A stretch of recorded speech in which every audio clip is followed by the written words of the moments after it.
Olá, tá começando agora mais um programa Vida e Saúde. Seja muito bem-vindo, aqui é o seu lugar e é hora de você parar e pensar um pouquinho no que você pode fazer hoje para ser uma pessoa mais saudável e para desfrutar de todas as bênçãos que vêm dessas mudanças de hábito. E saiba de uma coisa, parece que elas são impossíveis, mas pela graça de Deus você vai perceber que elas são totalmente possíveis e trazem benefícios rapidamente para a sua vida.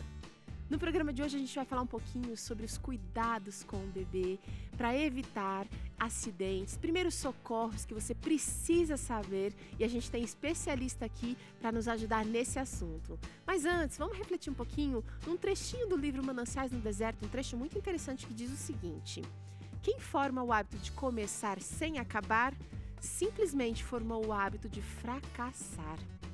Olha, uma advertência aí para você. Começa e termina aquilo que você começa, para que você não forme esse hábito terrível do fracasso.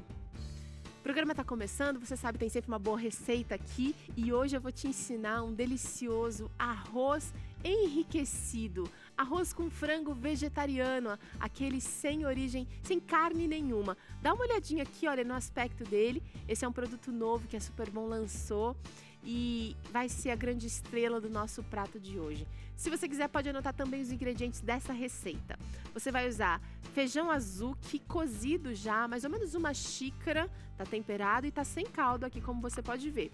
Também 2 xícaras de arroz integral cozido, couve picadinha, meia xícara de cebola ou uma cebola inteira bem picada, 1 dente de alho, um pouquinho de amêndoas ou outra castanha que você tiver em casa, 1 xícara desse frango vegetariano da Superbom. Ele é uma imitação da carne, a gente não tá usando carne.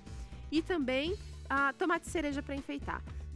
Não vamos usar sal nessa receita porque o frango já vem bem temperado. E eu vou colocar bem pouquinho na couve, mas vai depender aqui do paladar, da mistura de todos os ingredientes, tá bom?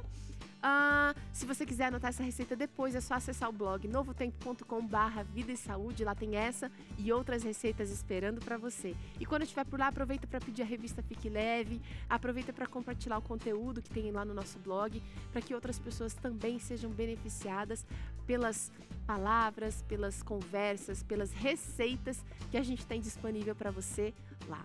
E para falar sobre o assunto de hoje, primeiros socorros com crianças, com bebês, a gente está aqui com a Carol, que é enfermeira, neonatologista. Olha, tô até gaguejando aqui.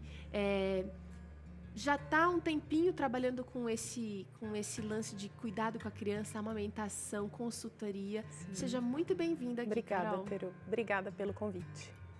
A Carol da consultoria, ela criou uma empresa chamada Nana Neném, é isso, Carol? Isso. E ela tem ajudado muitos pais a suavizar o caminho dessa chegada, dessa coisa tão boa que é uma criança na nossa vida. Que traz muitos desafios, mas que podem ser, quando a gente compreende, quando a gente aprende os processos, pode ser uma viagem deliciosa também, né, Carol? Sim, com certeza. É uma jornada que pode ter bastante desafio, principalmente no início, mas sempre com ajuda, informação e orientação profissional, tudo pode ficar mais leve. Com certeza. Carol, é o seguinte, hoje a gente vai falar sobre primeiros socorros para crianças pequenas, especialmente. A gente já falou aqui algumas outras vezes sobre primeiros socorros para crianças, mas estou gostando muito da ideia de ter você aqui, porque o recém-nascido e a criança um pouco menor, até 2, 3 anos, eles exigem um cuidado e uma atenção diferenciada, inclusive Sim. nas técnicas de atendimento ali no primeiro momento depois do acidente. Vamos pensar assim num panorama geral. Por que os pais devem se preocupar, estar atentos? No final das contas, Teru, o acidente é algo que pode acontecer, né? Se a gente tiver informação adequada, a gente consegue minimizar esses riscos, que eu acho que é o essencial quando a gente fala em prevenção de acidentes, principalmente os domésticos. E caso aconteçam, a gente precisa saber o que fazer. Porque se a gente estiver seguro de saber o que fazer, com certeza o nosso atendimento naquele primeiro momento vai fazer toda a diferença. Agora, na teoria, parece que os pais até sabem o que fazer. Mas quando acontece um acidente e é com o meu filho, é com o seu filho, quando a gente tá ali, parece que quando acontece isso só tá a gente, não tem ninguém para socorrer, né? Parece que o desespero toma conta, Carol. o que fazer? Aconteceu, como é que a gente pode reagir? Sempre em uma situação de estresse, o que os especialistas recomendam é que a gente tente retomar o nosso lado lógico, para a gente não ser tomado pela parte emocional do nosso cérebro. Então, uma dica que eu sempre dou para os pais é tentar fazer uma contagem regressiva, de 20 ou de 50 para baixo, até 0. Isso parece uma coisa simples, mas na verdade isso ativa o nosso lado lógico e faz com que a gente não fique tão ansioso, tão inseguro frente àquela situação. Não entre em pânico. Não entre em pânico e aí você consegue usar o que você aprendeu de primeiros socorros. Agora a Carol falou uma coisa interessantíssima, não adianta nada você se acalmar e vir para a razão se você não tem a informação necessária, porque enquanto você está fazendo a contagem regressiva, às vezes você também vai ter que dar um atendimento ali, e é justamente sobre isso que a Carol vai fazer. Agora é o seguinte, Carol, a gente conversou com algumas mães aqui para saber quais são as dúvidas mais frequentes e para sentir se elas têm segurança do que fazer no momento de crise, no acidente. Rafaela, é com você. Filhos, grande bênção, mas também responsabilidades, não é verdade? Você aí, mãezinha de casa, concorda comigo. Mas a dúvida que eu tenho é, você que é mãe, tem seus filhos aí nessa fase que estão andando, mexendo em tudo, sabe o que fazer em casos de acidente? Bom, na teoria a gente sempre sabe, assim, mais ou menos, né? Tem uma noção. Mas na prática, com o nervosismo, dificulta um pouquinho. Deveria conseguir. A gente, como mãe, a gente se prepara, vê o que está acontecendo com o filho, o que facilitar, o que pode atrapalhar, o que pode causar um acidente dentro de casa. Então, a gente deveria se preparar, estar preparado psicologicamente para isso acontecer, caso aconteça, né? Mas é difícil, porque a gente fica nervosa, a vida do seu filho que está ali em jogo e às vezes você não tem ajuda, às vezes não tem a locomoção que você precisa ou não sabe como reagir com aquele fato especificamente. Então, pode ser que isso atrapalhe, sim, e você não consiga de imediato suprir aquela necessidade daquela emergência ali que está acontecendo. Eu acho que toda mãe precisa de ajuda. Por isso que hoje eu vim aqui, para a TV Novo Tempo, recolher alguns depoimentos das mãezinhas de plantão e saber quais as dúvidas que elas têm. Teru, em caso de queda, de queimadura, o que a gente deve fazer nessa hora, no momento do desespero? Oi, Teru, meu nome é Kimberly, eu tenho um filho de 1 ano e 7 meses e ele tá naquela fase que ele não para mais, aperta tudo, mexe em tudo e ele tá começando a alcançar o botão do fogão que faz a chama. Se um dia ele encosta ali, ele se queima, o que eu devo fazer primeiro? Meu nome é Vanessa, eu tenho um filho de 4 anos chamado Gabriel e nós moramos numa chácara. Em caso de mordida de animais, de insetos, o que eu faço? Olha só, tá aí, Carol. Algumas dúvidas. Então, queda, queimadura. O filhinho da Kimberly, coisa mais linda, tá alcançando o fogão. E o da Vanessa tá correndo risco normal de ser picado por inseto. Não só porque ela mora em chácara, mas hoje em dia a gente tem visto alguns bichinhos diferentes em casas e apartamentos aqui da cidade também. Uhum. Vamos lá, uma por uma. Acho que a primeira que a gente pode pensar no caso de queimaduras. Depois a gente fala de quedas.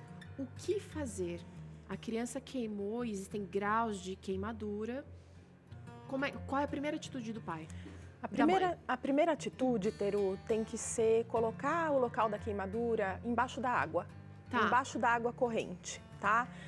A gente nunca usa esses remédios caseiros, pasta de dente, sabão, o que a gente... Se você soubesse o tanto de coisas que eu já ouvi falar, que já me deram dica, colocar a gema de ovo, colocar a água sanitária diretamente sobre a ferida. Tem muitas coisas que são... Pasta de dente, borra de café. Muitas coisas que são de sabedoria popular, mas que a gente sabe que muitas vezes podem até piorar o estado daquela queimadura, né? Então não importa se fez bolho, se tá já na carne viva, não passo nada. O primeiro cuidado precisa ser colocar embaixo da água corrente, tá? Porque a gente precisa interromper aquela queimadura, aquele local tá quente. Sem sabão, sem detergente, sem nada. Sem sabão, sem detergente, sem nada. Isso a gente está falando de queimaduras por contato com locais quentes. Ok. Fogão, ferro, queimadura de produtos químicos, o tratamento é um pouquinho diferente. A gente não coloca na água corrente para não espalhar aquele produto químico Ok. e não piorar aquela queimadura, tá? Outra coisa que pode acontecer na queimadura é se, por exemplo, a criança encosta o braço no ferro quente. Aquele tecido pode colar na pele da criança. Então, a gente não remove aquele tecido, tá? A gente coloca embaixo da água para interromper a queimadura e a gente vai buscar o serviço de saúde. Tá. Queimadura, então, é água e socorro. Médico. Ela também pergunta sobre quedas. O que fazer? A criança cai, normalmente a preocupação é com cabeça, né? Quando cai, bate a cabeça, caiu da cama, caiu do carrinho, caiu do cadeirão de alimentação. O que a gente precisa ficar esperto? Normalmente quedas da própria altura, que a criança está aprendendo a andar ou está caminhando e tropeça e cai, são quedas que a gente não precisa se preocupar tanto. São essas quedas que você mencionou, do cadeirão, do berço ou do trocador, que a gente precisa ficar mais atento, porque a altura é mais importante. Sim. Tá? Primeira coisa é evitar essa queda. Então, nunca deixar a criança sozinha, sem supervisão. Seja um bebê, seja uma criança, no cadeirão ou no trocador. E às vezes, eu que sou mãe posso dizer, às vezes a gente quer deixar por um segundo, a gente fala, eu vou só alcançar a fralda, vou alcançar a pomada que tá ali do outro lado. É nesse 1 segundo, 2 que acontece. É nessa piscada. Então, a gente sempre precisa deixar tudo bem preparado. Vai trocar uma fralda? Deixa tudo que você precisa. Fralda, roupa, tudo ao seu alcance. Para você não precisar deixar essa criança e colocá-la frente a esse risco. Tá. Né? Mas, se acontecer a queda, né, algumas coisas que a gente observa, se houve lesão local, né, então se tem um sangramento, um inchaço, alguma coisa assim importante, encaminhar imediatamente para o serviço de saúde. Se não houve lesão, se não houve corte, a gente pode observar essa criança em casa. E aquela história de a criança bateu, mas tá sonolenta, não vou deixar dormir. Tem muito disso. Bateu a cabeça, não deixa dormir agora. Isso acabou sendo um ponto de muita atenção para os pais, porque a gente fica muito preocupado de não deixar a criança dormir. Se essa criança sofrer a queda às 11 horas da noite, muito provavelmente que está perto do horário dela dormir, ela vai ter sono. Já passou da hora de dormir, E não viu? é por causa da queda, né? Na verdade, é porque ela teve o sono após. A nossa grande preocupação neste não deixar dormir é evitar que a criança fique inconsciente. Então, é observar o nível de consciência da criança. Se tiver uma situação normal de sono, tá tudo bem, pode deixar a criança dormir. Após uma queda, vale a pena a gente ir, às vezes, a cada 1 hora, olhar aquela criança no berço, tocar naquela criança para ver se ela tá consciente, mas isso é só por prudência, só por precaução. Eu não devo acordar a criança, Não mas tem eu posso dar necessidade uma de mexida para ver se ela reage. Isso, porque se ela realmente estiver inconsciente, ela não vai reagir a esse estímulo. Tá? Agora, se a criança tiver uma queda muito importante, uma lesão importante, principalmente na região da cabeça, e entrar num sono profundo, pode ser um estado de inconsciência. Tá. E aí sim precisa de bastante atenção. Tá bom, é médico, tem que ir pro médico. Serviço de saúde imediato. Quero saber o seguinte, e a última, a Vanessa perguntou sobre mordidas de insetos. E a gente não tá falando de pernilongo aqui, não. A gente tá falando de repente, um escorpião, uma cobra, um bicho um pouco mais peçonhento. A parte mais importante dentro do universo das mordidas de inseto é a gente tentar identificar qual foi o inseto que pegou aquela criança. Primeira coisa. Às vezes a gente não vai conseguir capturar, logicamente, né? Mas a gente precisa observar o que tem estado naquela casa, né? Então, já viu escorpião alguma vez naquela casa? Suspeita do escorpião. Porque a primeira coisa que, quando a gente chegar no pronto atendimento, a primeira coisa que a triagem vai nos perguntar é se a gente sabe qual foi o bicho que picou aquela criança. Até para pensar no antídoto, né? Exatamente.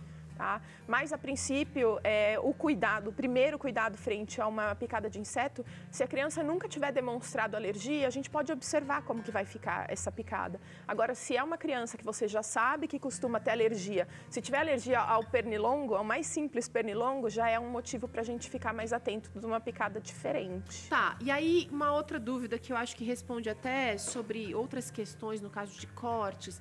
É muito comum, especialmente o pessoal que já mora em chácara, mora em sítio, fazer um torniquete para evitar que a circulação daquele veneno possa se alastrar para o corpo. Tem perigo aí, né? O problema sempre que a gente faz um torniquete é que a gente está tentando proteger o local da lesão, mas na verdade a gente está impedindo o sangue de circular naquele local. né? Então, qualquer Você pode lesão causar um problema pior. pode causar um problema pior pela falta de circulação. Então, qualquer lesão que a gente imagine fazer um torniquete, na verdade, ao invés de fazer o torniquete, a gente deveria somente comprimir. Tá. Então, somente fazer a compressão e não a interrupção total do fluxo sanguíneo. Então, só para esclarecer, Carol, a pessoa que levou, a criança e até um adulto que levou uma picada de bicho, não faça torniquete. Não. Identifique o bicho e precisa levar para o pronto atendimento. Dependendo da picada, Tá. né? A gente vai observar pela reação local que isso vai formar. No caso de cortes, ela não mencionou isso, mas no caso de corte, então, em vez de usar o torniquete na tentativa de acalmar O sangramento.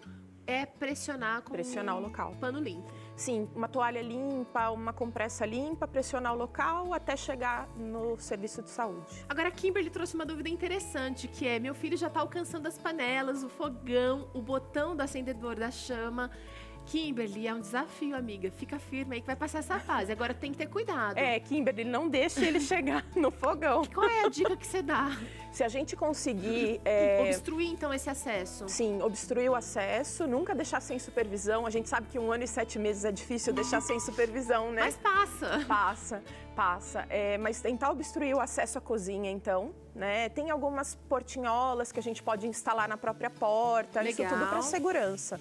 E tem também alguns itens de segurança doméstica, como aquelas travas de gaveta, travas de botão de fogão. Então, a criança vai continuar acessando o botão do fogão, mas não vai conseguir fazer chama. Eu vou estender agora a dúvida da Kimberly, já pensando na nossa pauta de tudo que a gente pensou. Panela com cabo para fora do fogão também é um acidente, um potencial gigante para acidente. Outra coisa que eu pensei também são as toalhas de mesa. Porque criança nessa idade, tudo que vê pendurado, eu vejo pelos meus lá, a minha pequenininha. Às vezes eu coloco o secador na tomada, ela puxa automaticamente ferro de passar. Então, numa altura, com um cabo pendurado, a criança vai puxar. Sim. Então, isso vale para cabo de panela, ferro e outras coisas penduradas por aí. A criança tem muita curiosidade, né, Teru? Tudo que ela vir de diferente ali, ela vai querer tocar, puxar. A criança faz isso porque está pronta para receber os estímulos. Então, a mensagem maior seria a gente minimizar os riscos. Cabo de panela para fora é um risco até para nós. Às vezes a gente passa na correria do dia a dia, arrasta a panela junto, né? Então, isso tem que ser um hábito já do seu dia a dia, independente de você ter criança ou não.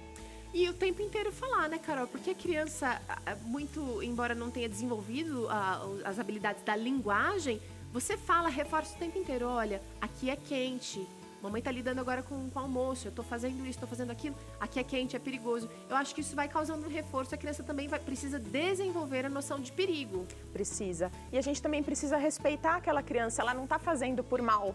Ela está fazendo porque ela está na fase de receber todos esses estímulos. Então, se a gente tiver uma conversa franca, respeitosa com aquela criança e falar firme com ela de que ali não é local para ela brincar e direcionar essa criança para uma outra atividade. Então, quer ficar com você na cozinha enquanto você está mexendo no fogão?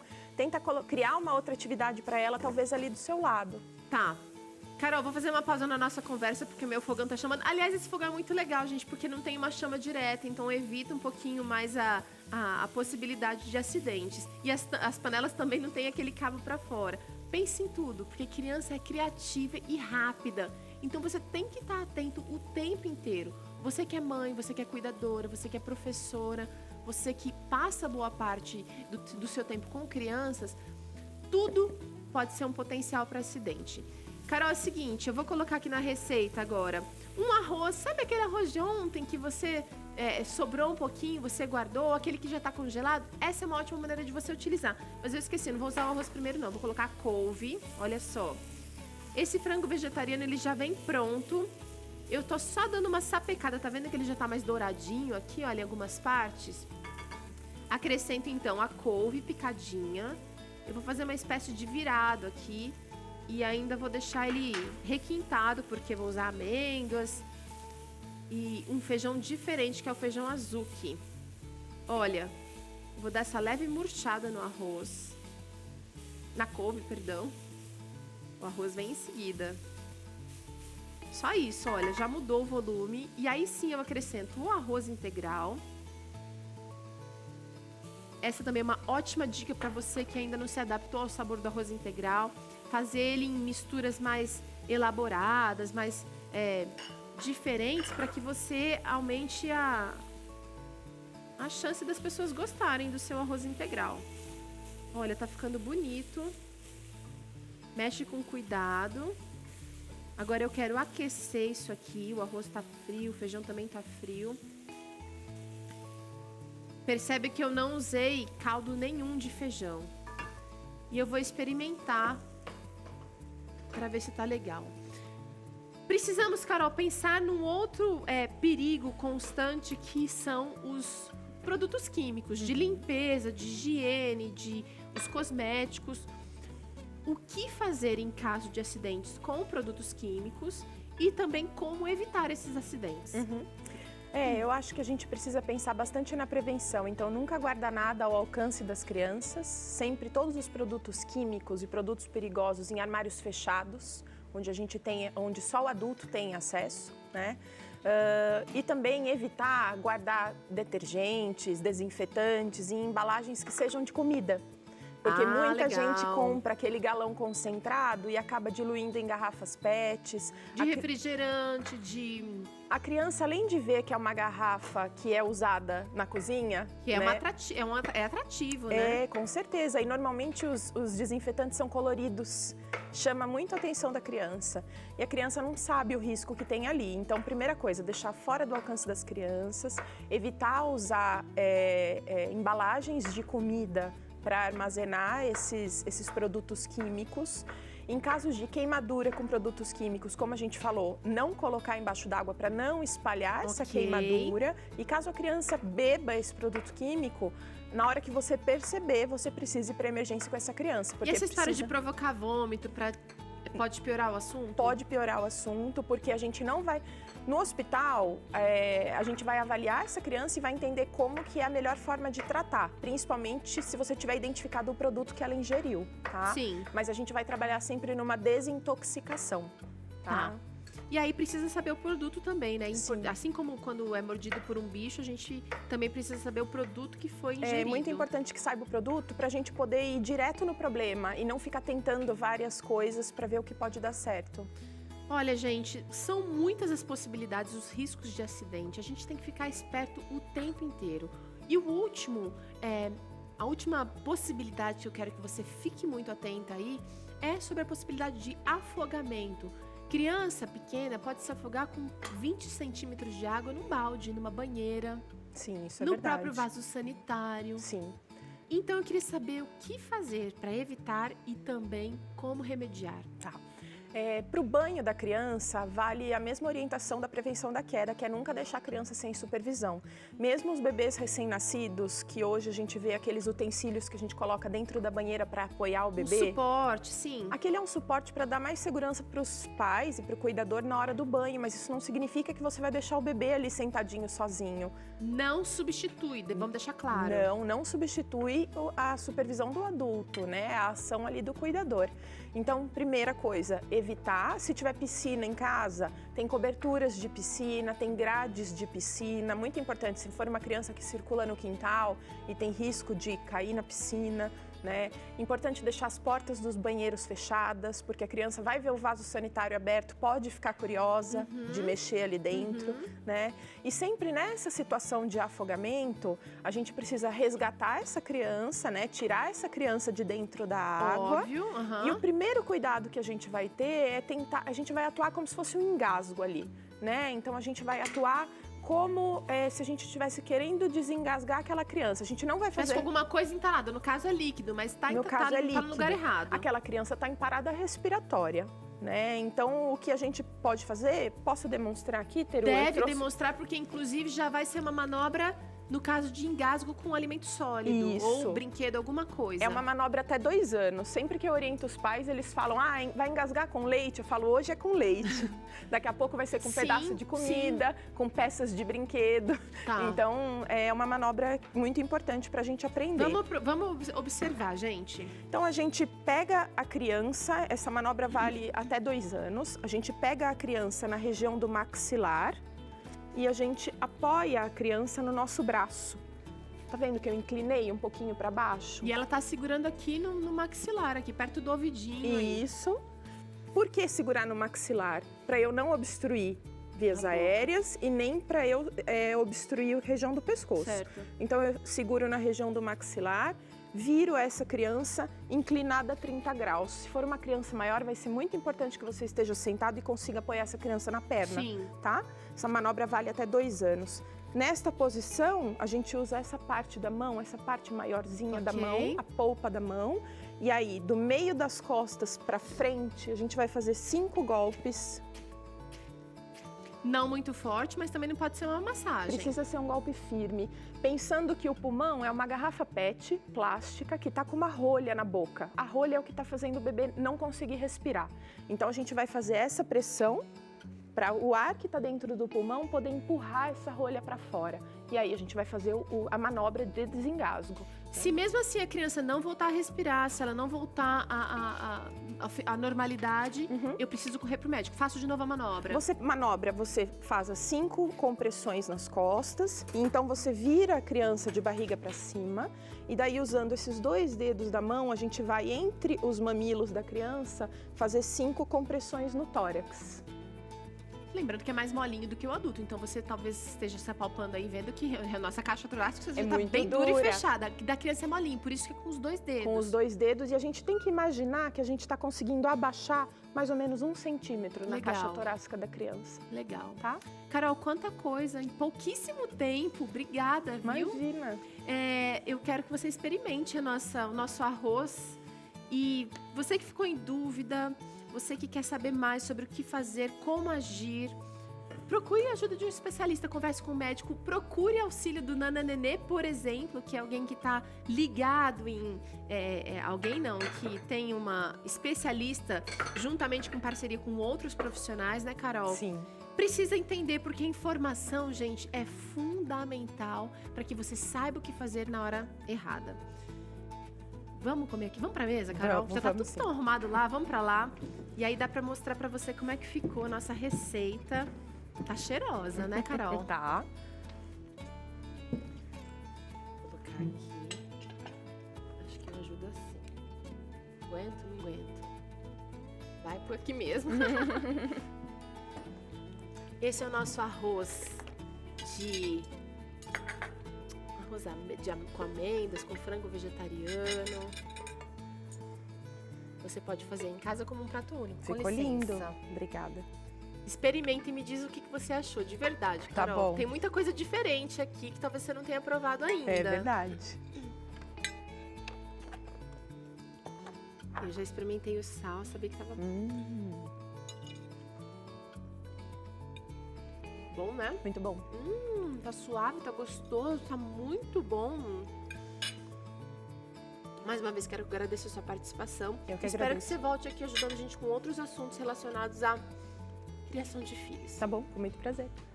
Um abraço e até o próximo Vida e Saúde. Faz essa receita. Tchau!